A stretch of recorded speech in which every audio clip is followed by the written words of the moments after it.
Last week I had a client ask me on the phone, he said, Landon, what's your elevator pitch?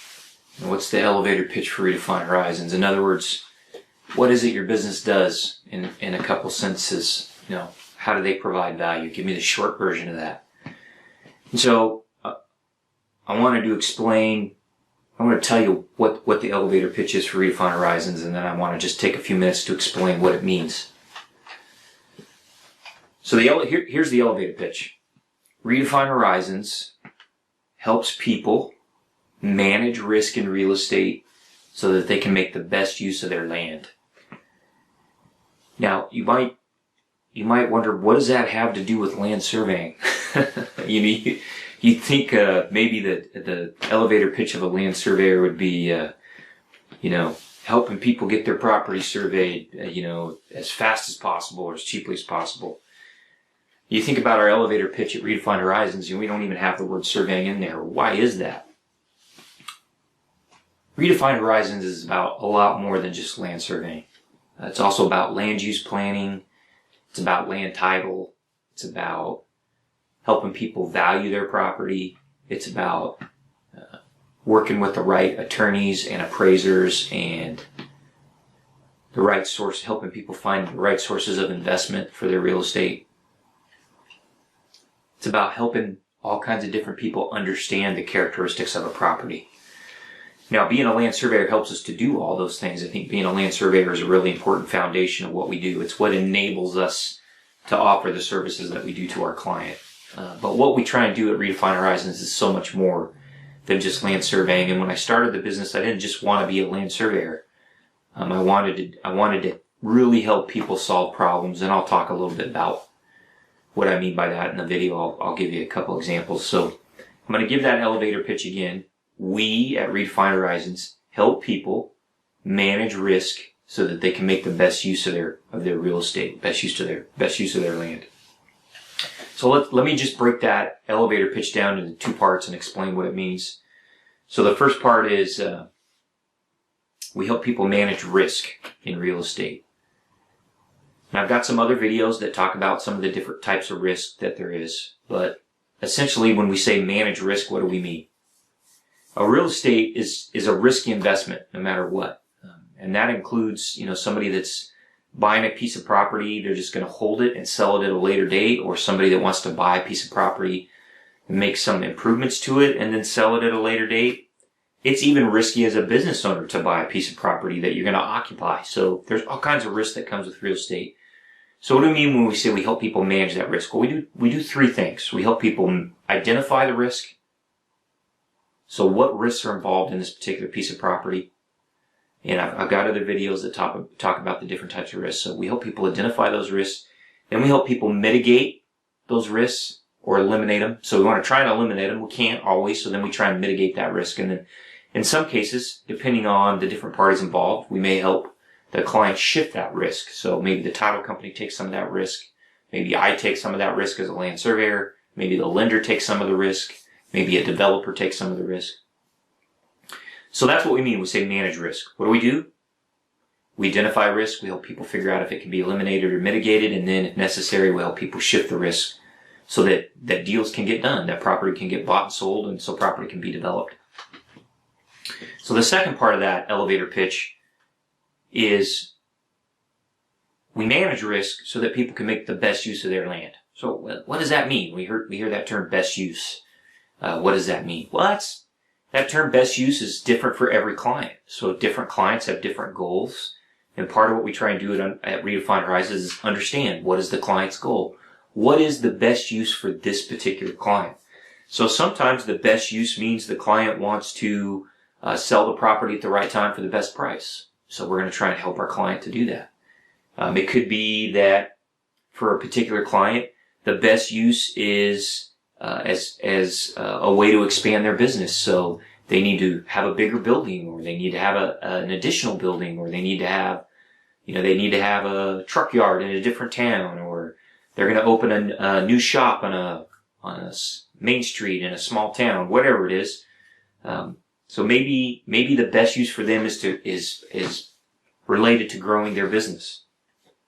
Maybe the best use is to expand the supply of housing. We have a severe shortage of housing in California. Maybe this particular client, their goal is to add affordable, attractive housing to a community. So we work with them to try and figure out how can we do that with the land that's available. And then sometimes we have clients, they want to do the opposite. Sometimes we have clients, they want to conserve land. We've worked with nonprofits whose mission statement is conservation of wilderness and other special places. So they come to us and we help them figure out how do they acquire the land and get the right kind of land and pay the right price for property so that they can preserve wild areas. So every client's different and best use is different for every client, but we're trying to help our client determine what that best use is for their circumstances and then reach that. And part of how we do that is, of course, by managing the risk that's involved in land transactions and land development.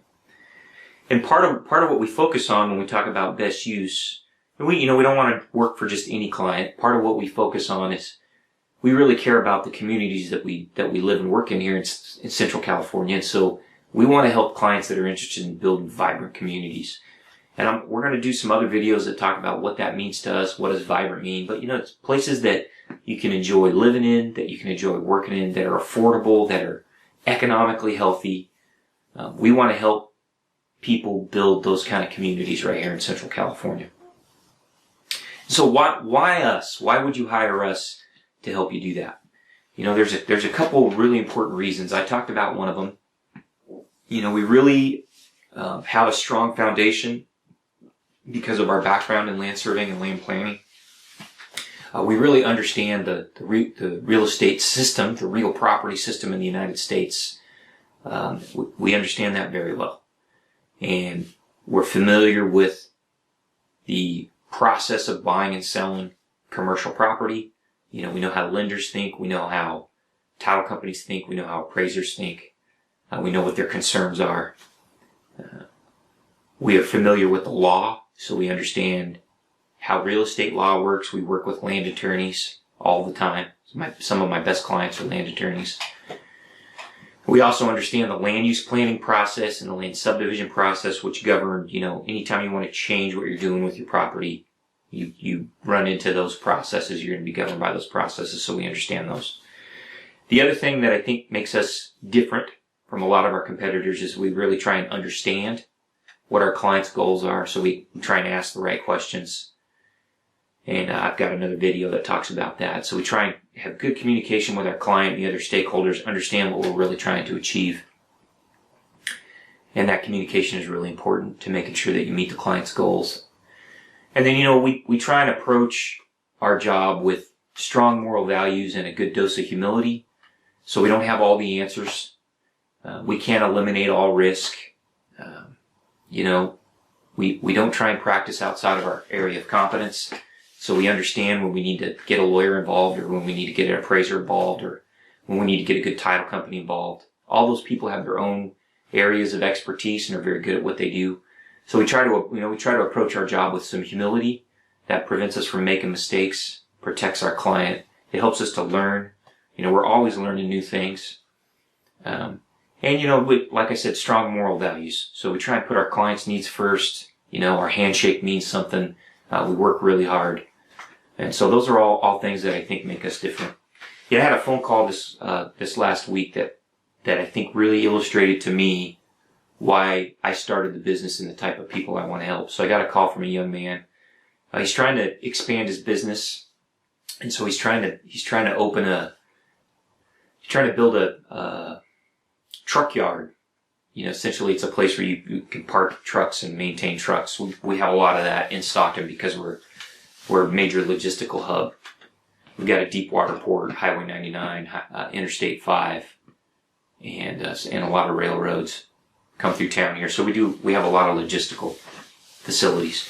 So this young man's got a business and he's trying to expand, and he bought a piece of property in South Stockton. It's in a rough neighborhood, It's basically a vacant piece of land. Nobody's doing anything with it. But this young man saw an opportunity, and so he bought this piece of property. He's trying to improve it. He wants to fence it. He wants to pave it. He wants to put in drainage, and he wants to, landscape the perimeter. And he went down, he tried to do his own site plan, took it down to the city, had all kinds of problems, didn't understand what the city wanted. So he hires a civil engineer.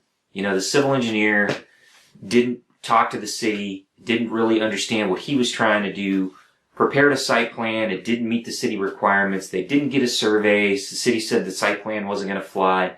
The site plan approval that he got expired, so he had to refile, that cost him money. You can't get the civil engineer to call him back. He doesn't understand what the problem is, so he called me. I had a buddy referred him to me, and he called me. I got on the phone with him, and we'll call him Todd.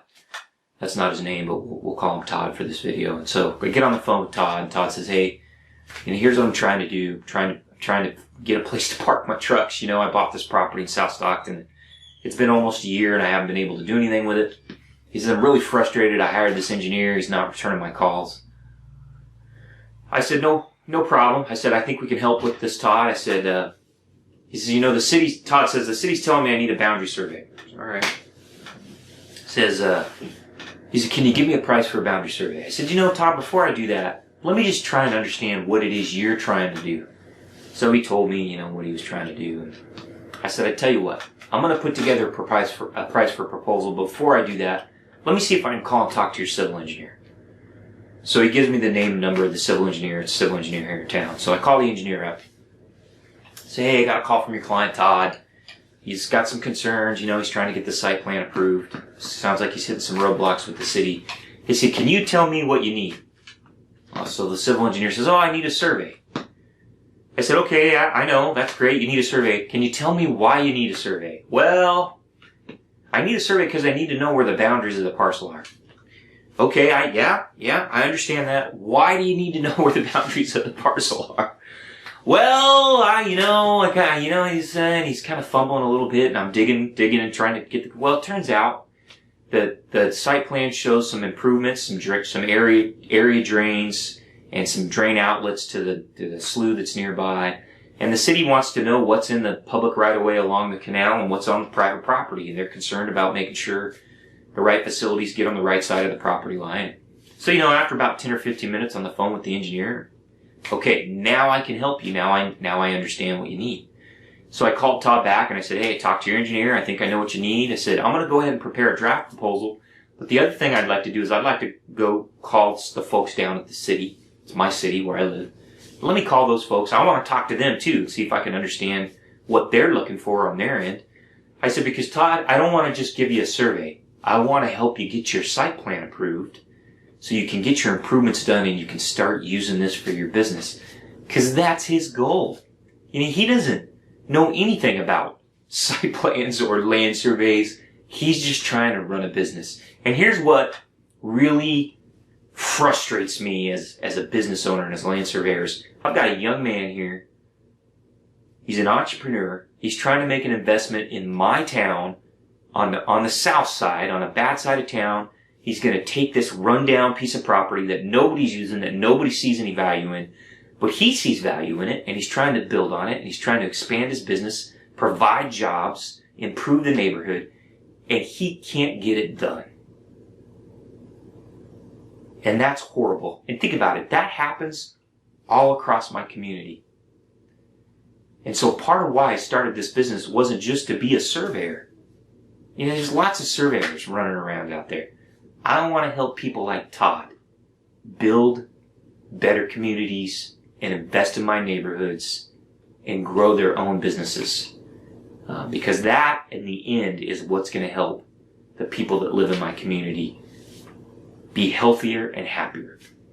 And so I want to help people like Todd.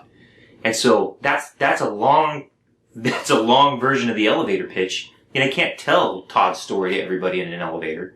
But that's what I'm trying to do. Trying to help people manage risk in real estate and make the best use of their land for their particular circumstances.